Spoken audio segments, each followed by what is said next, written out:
પાટણ જિલ્લાના સરસ્વતી તાલુકાના મેસર ગામમાં વરસાદી પાણીથી માર્ગ ઉજળ બંબાકાર, વિદ્યાર્થીઓ સહિત ગ્રામજનો પરેશાન।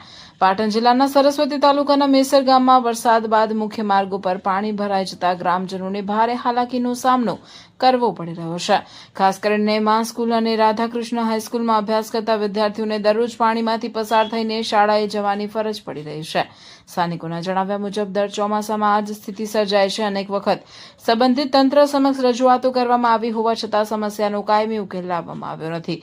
ગ્રામજનોએ આક્ષેપ કર્યો છે કે રોડ બનાવતી વખતે યોગ્ય લેવલનું ધ્યાન રાખવામાં આવ્યું ન હતું, જેના કારણે વરસાદી પાણીનો નિકાલ થતો નથી અને રસ્તાઓ પર પાણી ભરાઈ રહે છે। ચોમાસામાં રસ્તાઓ પર ખાડા ખાબોચિયા અને પાણી ભરાઈ જવાથી વાહન ચાલકો તેમજ રાહદારીઓ માટે અકસ્માતનો ભય પણ ઊભો થયો છે। ગ્રામજનોની માંગ છે કે માર્ગનું યોગ્ય લેવલ નક્કી કરીને વરસાદી પાણીના નિકાલની કાયમી વ્યવસ્થા કરવામાં આવે, જેથી દર વર્ષે સર્જાતી આ મુશ્કેલીઓમાંથી મેસર ગામને રાહત મળી શકે। રિપોર્ટર પ્રવીણભાઈ પંચાલ।